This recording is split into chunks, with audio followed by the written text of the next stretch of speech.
Bonsoir, bienvenue à TV7, le programme de l'actualité. Ce soir, on va parler d'un sujet très actuel et très important.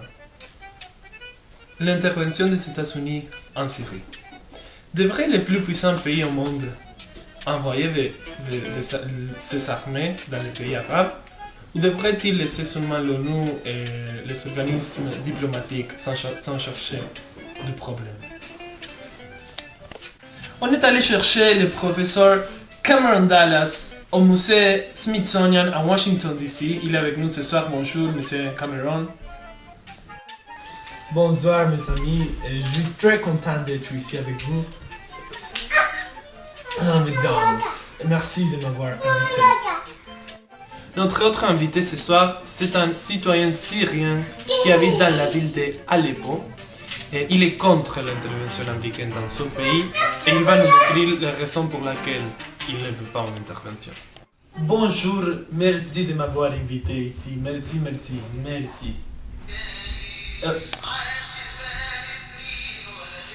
Oh mon cellulaire, désolé un second.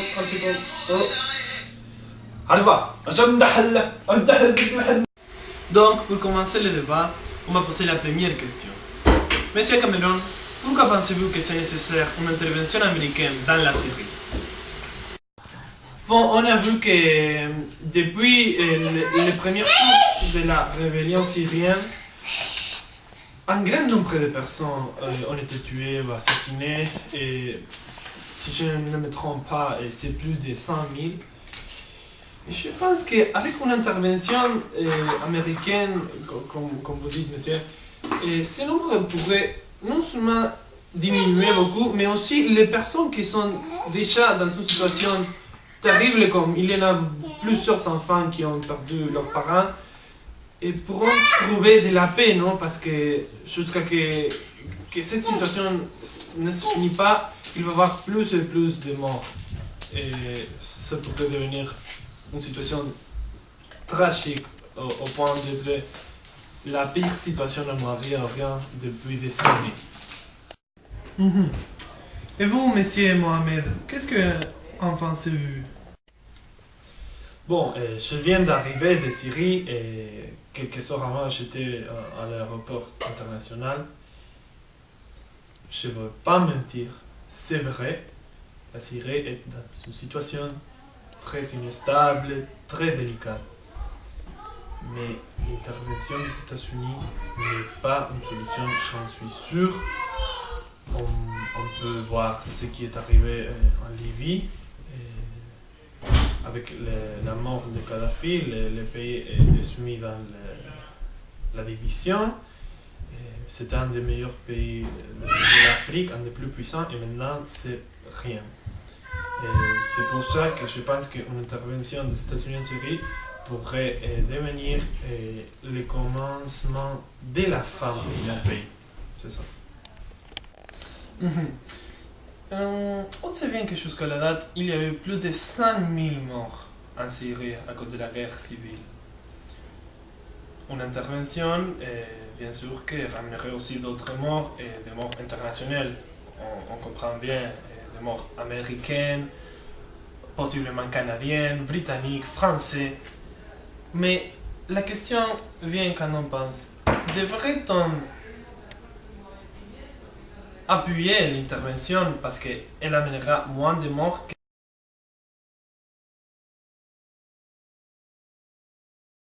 que si la guerre civile continue, ou devrait-on laisser continuer la guerre jusqu'à ce qu'elle trouve par elle-même en finale? Monsieur Mohamed, s'il vous plaît, votre point de vue?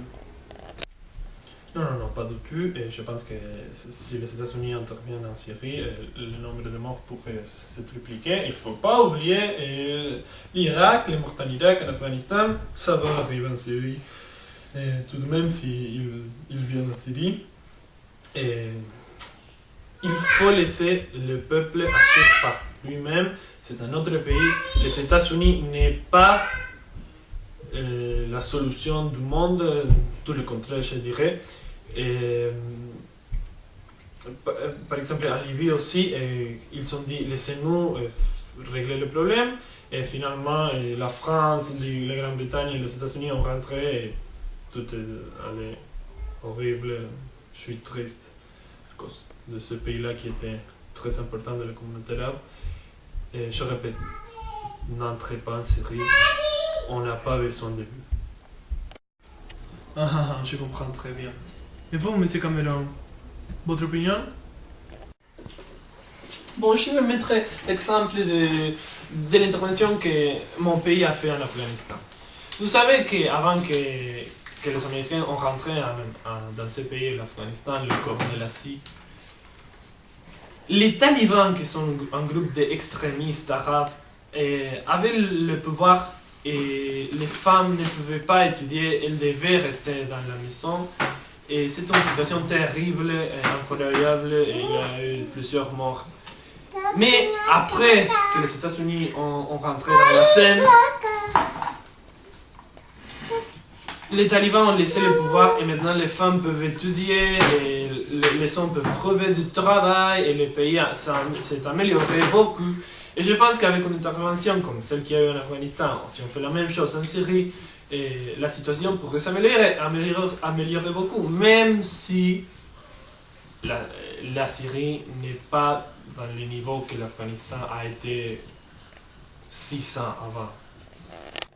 Je comprends bien. On a plus de temps, bien sûr, et je voudrais aussi poser une autre question. Il y a des informations de quelques mois avant, et on entend qu'il y a des armes chimiques en Syrie, et que c'est un grand problème parce que les armes chimiques peuvent tuer en masse, en grand nombre, on comprend.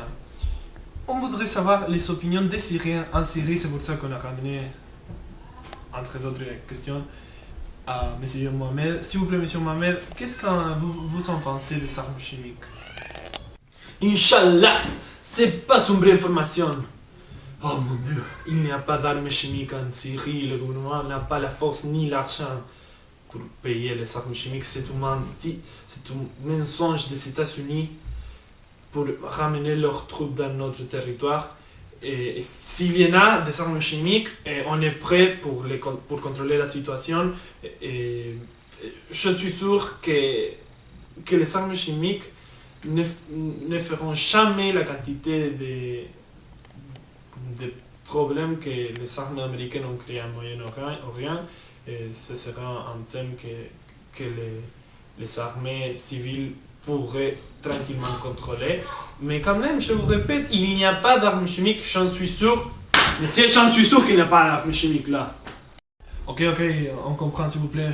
On a besoin de calme ici. C'est seulement un reportage. Pas d'autre chose. Merci, M. Mohamed. Monsieur Cameron, en tant qu'Américain, quelle est l'opinion de votre société?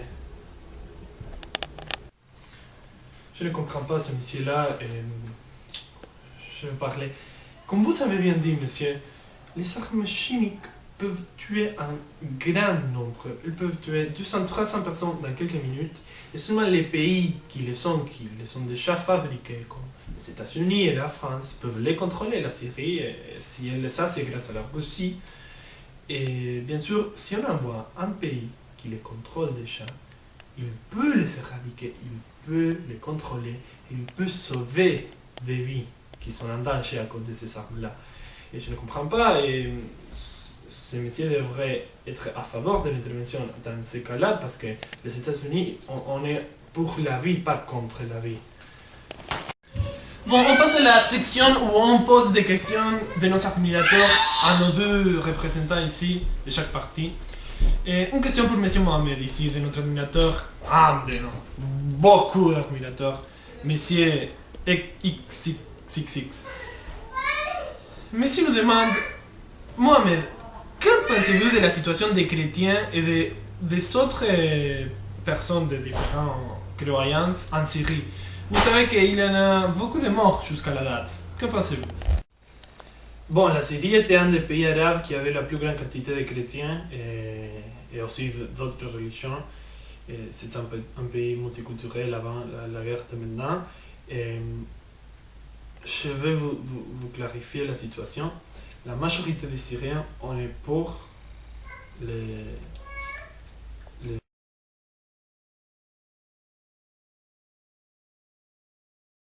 qu'il est en Syrie, on ne veut pas les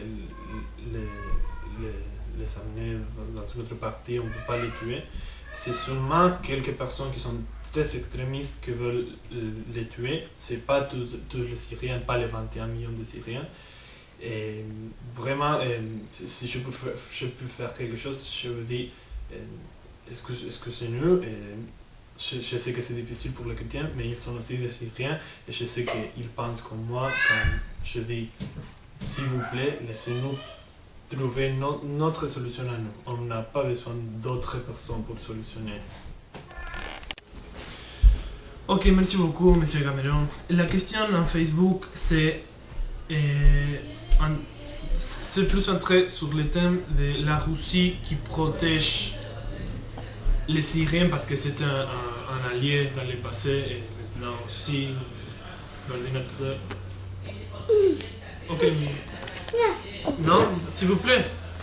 Ok, la question était, pensez-vous que les États-Unis ont commencé à perdre leur pouvoir international qu'ils avaient dans les années d'avant? Bon, c'est vrai que la Russie était dehors les sujets internationaux depuis la dissolution de l'Union soviétique. Et maintenant, c'est le principal empêchement de l'intervention états-unienne en Syrie. Mais je pense que Vladimir Poutine devrait réaliser qu'une intervention peut-être ambiguë, peut-être des deux pays, la Russie et les États-Unis ensemble, pourrait devenir encore une plus meilleure solution au problème. Parce que les deux plus puissants pays au monde, on pourrait dire ça, désolé la Chine, et on pourrait trouver la solution plus rapidement et ce serait une solution pour tout le monde parce qu'on aurait un représentant qui défendra un parti, un côté comme la Russie et les États-Unis qui vont défendre l'autre. Ça serait très juste. C'est ça, c'est ce que je pense. Avant de finir avec notre programme, on voudrait faire une question très importante avec notre spécialiste en Moyen-Orient. S'il vous plaît, Madame Paulina. Madame Paulina, on voudrait vous demander qu'est-ce que vous pensez de l'intervention américaine? Devrait-elle se passer ou non? Oui ou non? Oui ou non, madame? Oui? Qu'elle à dormir? Non, parfait. Et merci beaucoup, très intéressant. Et on est arrivé à la fin de notre programme. Merci pour avoir été avec nous, merci Mohamed, monsieur Cameron. À la prochaine. Salam, salam. Merci beaucoup. Merci. Non, merci à vous. Bonsoir.